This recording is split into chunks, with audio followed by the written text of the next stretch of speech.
Assalamualaikum warahmatullahi wabarakatuh. Perkenalkan, nama saya Rizka Zahila Putri Ubaidillah, NIM 1966009.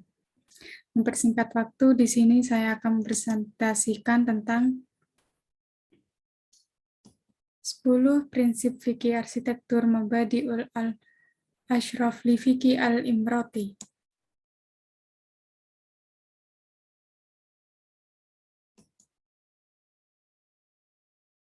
Definisi fikih arsitektur. Fikih arsitektur adalah kumpulan berbagai prinsip fikih yang berakibat pada mobilitas sebuah kota sebagai efek persinggungan setiap anggota masyarakat, kecenderungan bentuk arsitektur bangunan, dan berbagai persoalan seputar bangunan yang diketengahkan oleh para ulama fikih sebagai fakta hukum fikih berdasarkan ilmu usul fikih. Fikih arsitektur atau fikih al-imaritus secara bahasa, lafadz fikih memiliki makna pemahaman, sedangkan secara terminologi bermakna pengetahuan seputar hukum syariat yang bersifat aplikatif yang dirumuskan sebagai dalil syariah yang bersifat terperinci.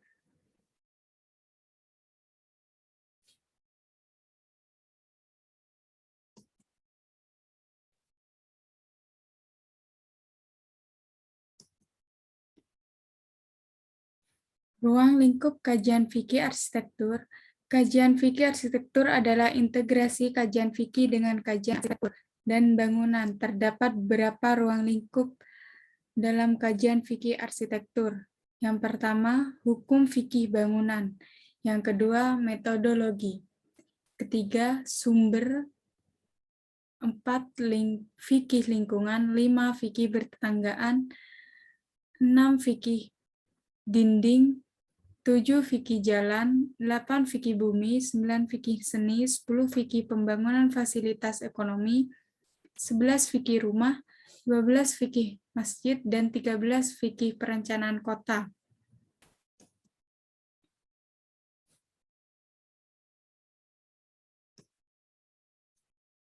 Manfaat kajian fikih arsitektur. Dalam merancang sebuah arsitektur diperlukan kajian fikih arsitektur. Manfaat yang didapat dalam penerapan ilmu fikih dalam arsitektur adalah sebagai berikut. 1. Sebagai dasar pertimbangan arsitek dalam menentukan desain bangunan. 2. Menerapkan berbagai bentuk syariat-syariat Islam yang benar. 3. Mengetahui arah kiblat agar letak ruangan dapat menyesuaikan ketentuan yang terdapat dalam Al-Quran dan hadis. Keempat, mempermudah menguasai serta memberikan solusi terhadap persoalan yang diperdebatkan dalam arsitektur.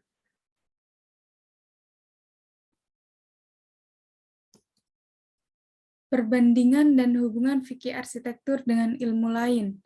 Berdasarkan penerapan fikih arsitektur memiliki perbedaan dengan ilmu lain, namun ada pula hubungan ilmu fikih dengan ilmu lain serta berkaitan erat terhadap penerapan dalam kehidupan sehari-hari. Perbandingan dan hubungan fikih arsitektur dengan ilmu lain adalah sebagai berikut. 1. Ilmu tauhid. Ilmu tauhid sangat erat hubungannya dengan ilmu tauhid, dikarenakan sumber pengetahuan pada ilmu tauhid dan fikih bersumber pada Al-Quran dan As-Sunnah. Pada dasarnya, hubungan ilmu fikih dengan ilmu tauhid diibaratkan seperti hubungan dan fondasi. Diibaratkan seperti bangunan dan fondasi, sehingga dapat disimpulkan bahwa penerapan ilmu fikih pada bangunan sejalan dengan penerapan ilmu tauhid.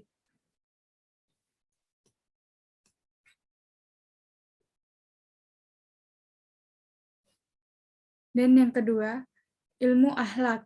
Ilmu akhlak mempelajari bagaimana tingkah manusia dalam kehidupannya sebagai gejala yang tampak dan dijadikan bahan kajian dalam melihat keadaan kejiwaan manusia yang sesungguhnya, berhubungan erat dengan psikologi.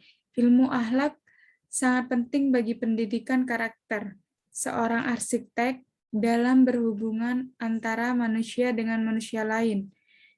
ilmu fikih tidak bisa dipisahkan dari ilmu akhlak, walaupun keduanya berbeda tetapi saling berkaitan antara keduanya. Pemisahan ilmu fikih dan ilmu akhlak secara tajam akan mengakibatkan ilmu fikih kehilangan keindahan dan juga berbagai ilmu lainnya. Nah, keistimewaan fikih arsitektur dalam merancang sebuah arsitek. Dalam merancang sebuah arsitektur harus mempertimbangkan ilmu fikih.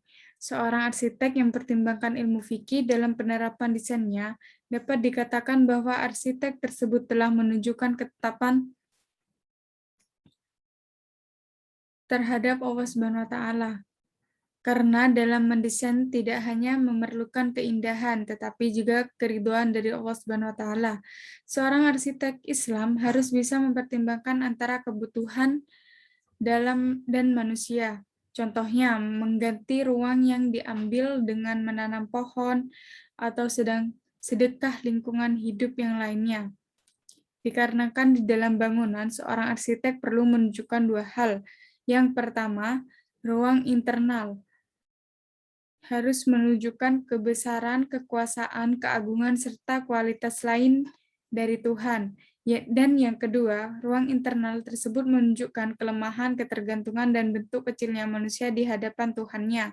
Hal itu bisa dilihat dari tata ruang dengan metode dan gaya ornamen pada bangunan.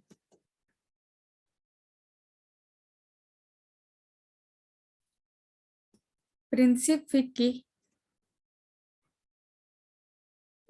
1. Mazhab Maliki. Mazhab Maliki yaitu ada 4, yaitu 1. Abdullah bin Lais al-Misri, yang kedua Isa bin Dinar, dan yang ketiga Ali bin Isa, dan yang keempat Ibnu Rahim R.A.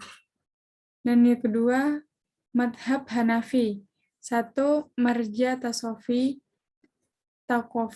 2. Ad-Damaghani Al-Kabir, 3. Sodru Syahid, yang keempat Ibnu Syannah, yang kelima Kami Muhammad.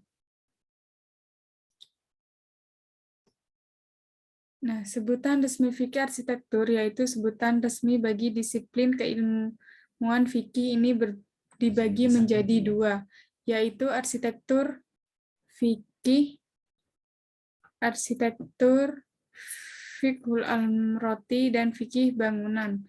Fikih al-bunya, ulama fikih kontemporer menggunakan nama fikih arsitektur. Fikih al-imarati berbeda dengan ulama fikih klasik yang menggunakan nama fikih bangunan. Fiqhul al-bunya.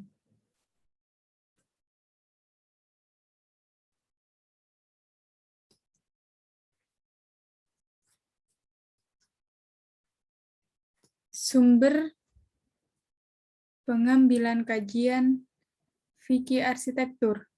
Dalam perancangan fikih arsitektur tentunya memerlukan sumber-sumber yang dapat mendukung. Secara umum, sumber-sumber pengambilan hukum atau istiba al-ahkam dalam fikih arsitektur ada 3, yaitu sebagai berikut. Al-Quran, hadis nabawiyah, dan kaidah fikih. Al-Quran, para pakar fikih berpegangan pada Surat Al-A'raf ayat 199 dalam mendiskusikan dan mempelajari permasalahan hukum bangunan, yaitu jadilah engkau pemaaf dan suruhlah orang mengerjakan yang makruh, serta berpalinglah daripada orang-orang bodoh. Dalam konteks fikih bangunan, para ulama fikih mengartikan lafaz al-urfu dalam ayat tersebut sebagai desain yang berlaku dan disukai oleh halayak luas dan tidak yang menentangkan azab. Dalam sudut pandang arsitektur bangunan, lafaz al-urfu mempunyai 3 makna, yaitu 1.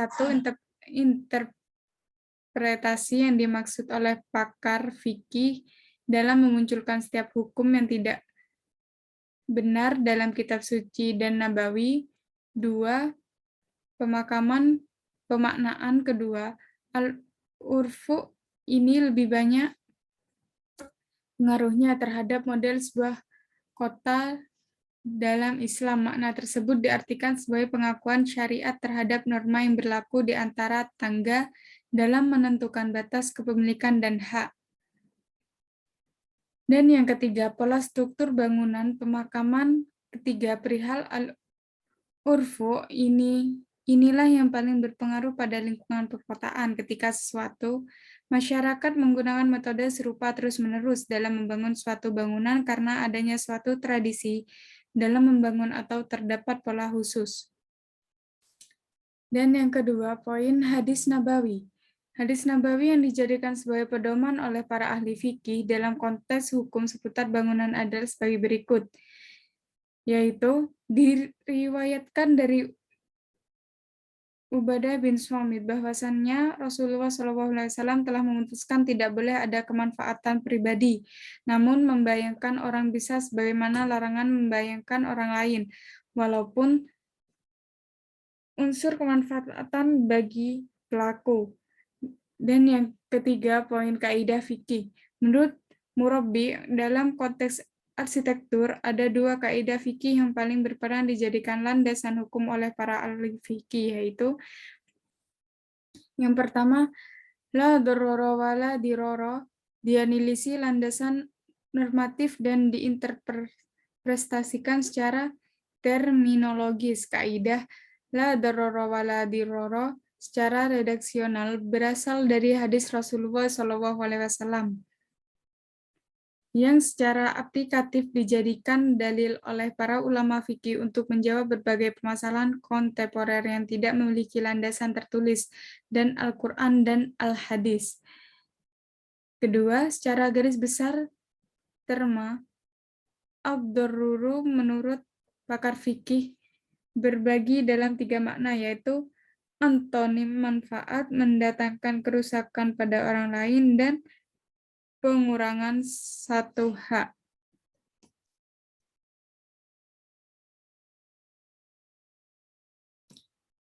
Dan di sini ada hukum mempelajari fikih arsitektur. Hukum mempelajari fikih arsitektur dapat dilihat berdasarkan hukum syariat. Hukum syariat atau follow of syariat yang bersifat aplikatif terbagi menjadi dua, yaitu hukum taklifi atau carging legal law adalah titah Allah yang berkaitan dengan tindakan orang mukallaf, baik berupa keharusan maupun hukum alternatif. Dua, hukum waqdi. Yang kedua, hukum wad'i, correlative law, adalah hukum yang menjadikan sesuatu sebagai sebab atau syarat dari pencegahan sesuatu yang lain atau berupa ketentuan sah atau rusak. Berdasarkan interpretasi kedua bagian hukum dapat disimpulkan bahwa hukum syariat tersebut bagi para ulama fikih dapat dijadikan hukum wajib, mandub, mubah, makruh, dan haram, sebagaimana cakupan pembahasan hukum taklifi. Mereka menjadikan pembahasan seputar sebab syariat mani, rushon dan azimah, serta sah dan batal sebagai fokus kajian hukum wad'i.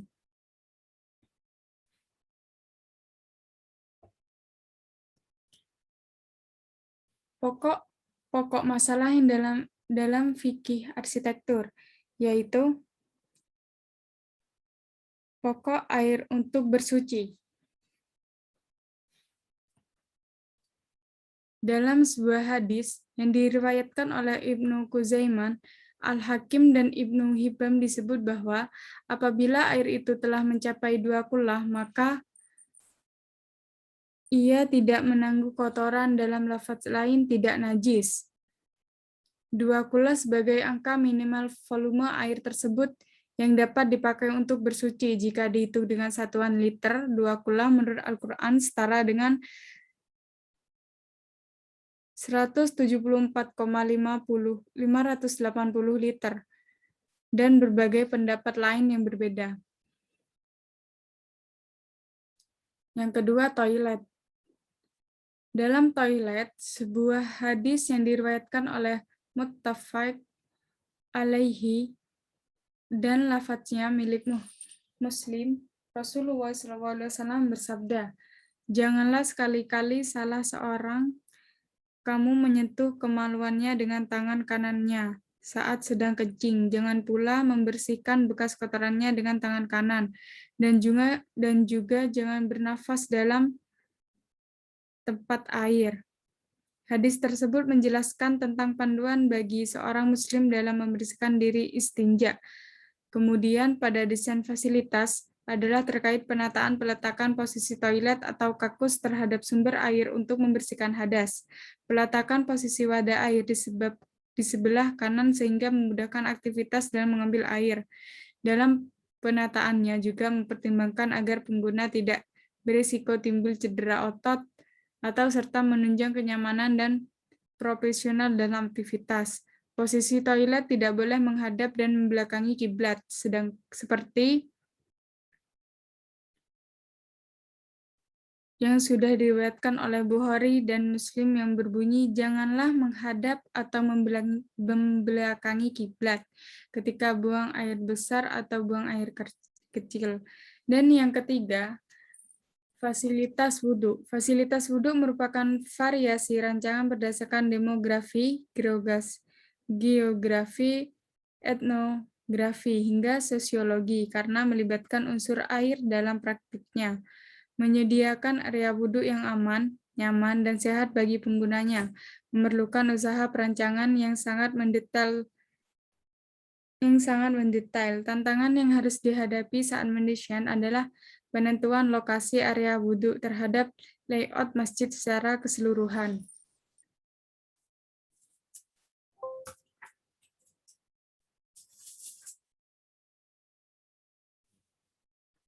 Dan yang keempat, ruang sholat. Perancangan musola pada bangunan hunian cenderung terabaikan. Seharusnya peran musola pada hunian menjadi prasyarat penting dalam perancangan. Musola harus dipandang sebagai ruang inti pada bangunan. Musola dengan arah kiblat sebagai acuan utamanya. Musola perlu didesain dengan mengedepankan aspek syariah, fungsi, dan estetika. Lantai dan plafon musola harus dibuat lebih tinggi dari ruangan yang lain karena bertujuan sebagai penerapan estetika, juga sebagai penetrasi udara dalam ruangan. Sirkulasi udara di dalam musola harus dibuat mengalir dengan pencahayaan yang cukup untuk menghindari bau yang tidak sedap.